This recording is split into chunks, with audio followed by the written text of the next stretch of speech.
Aujourd'hui, Éclat de lire pose ses caméras au lycée Pierre de Coubertin à Calais.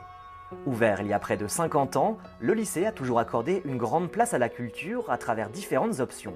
Pour cet épisode, une vingtaine d'élèves de seconde a accepté de témoigner de leur rapport à la lecture devant nos caméras. Parmi eux, le duo Florine et Maya retient notre attention. Je lis quand même beaucoup. J'essaye de lire tous les soirs et ça permet de penser à autre chose de ma journée, de m'évader aussi et d'apprendre de nouvelles choses et d'être dans un univers autre que la réalité. De base, la lecture, c'est pas trop mon fort, mais si je parviens à trouver un livre qui va vraiment me correspondre et m'intéresser, je vais l'adorer. Ma sœur lit beaucoup, donc souvent elle me fait un petit résumé de ses livres qu'elle a pu lire. Et en fonction de ce que j'aime, je peux voir si ça va m'intéresser ou pas. Moi aussi j'ai une famille qui lit beaucoup, du coup on se conseille les livres entre nous. Et puis sinon je vais à la médiathèque et je regarde aussi les titres avec surtout le résumé. Je me fiche un peu de l'auteur ou de la couverture, mais c'est surtout le résumé, si c'est un thème qui m'intéresse ou pas. J'aime bien me mettre dans l'histoire, m'intégrer dans la peau du personnage et vivre l'histoire comme si j'y étais. Après cette première rencontre, nous partons en direction de la librairie du Chanel, tenue par Marion et Camille. Une demi-heure plus tard, Florine et Maya ont fait leur choix. On nous l'avait déjà conseillé un cours de français et c'était un livre avec un sujet un peu de la médecine. C'est une transplantation cardiaque. Donc on suit l'histoire des personnages principaux. Et puis ça a l'air assez dynamique et puis ça pourrait être bien. Réparer les vivants de Maëlys de Kerangal est le roman d'une transplantation cardiaque. Publié en 2014 aux éditions Verticales, l'histoire se déroule sur 24 heures. Elle commence à 5h50 un dimanche matin. Simon, un jeune surfeur, est victime d'un traumatisme crânien. Très rapidement, les médecins déclarent la mort cérébrale. De là, l'histoire s'emballe pour se terminer le lendemain à 5h49 avec le personnage de Claire. Un roman plein d'émotions qui fait la part belle aux donneurs d'organes et aux équipes médicales en charge des transplantations.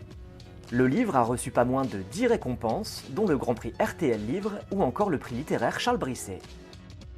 C'est un roman qui est haletant et qui pose des questions où je pense que tout le monde peut se poser un jour. Est-ce qu'on est prêt à donner nos organes et à ce que notre cœur continue à vivre sans nous? Donc c'est un roman qui est assez fort et où il y a une certaine tension jusqu'au bout. 3 semaines plus tard, rendez-vous est donné au CDI du lycée.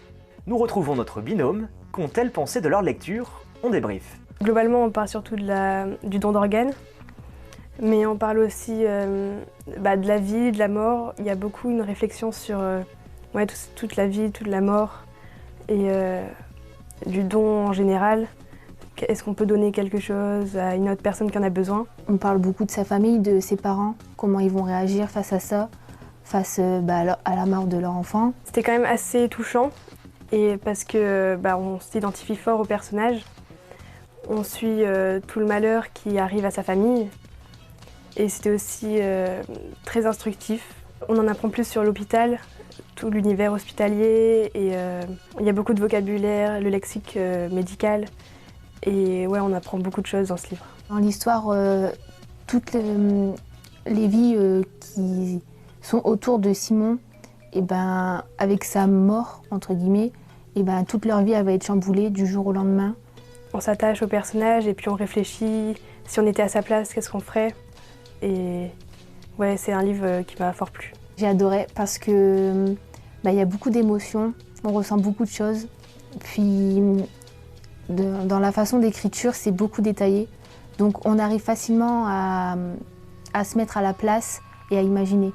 C'est pas forcément compliqué à lire parce que malgré les longues phrases, c'est assez fluide et ça se lit facilement, les actions s'enchaînent vite. Du coup, on est pris dans le livre et ça va vite. C'est une lecture que je conseillerais parce que moi personnellement j'ai adoré, donc je pourrais la conseiller. Maëlys de Kerangal est une femme de lettres et écrivaine française née en 1967. Sa carrière professionnelle commence chez Gallimard Jeunesse au début des années 90.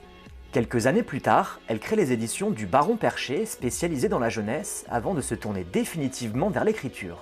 Depuis, chaque année ou presque, un prix lui est décerné. Aujourd'hui, son œuvre compte près d'une vingtaine de romans, nouvelles et autres récits.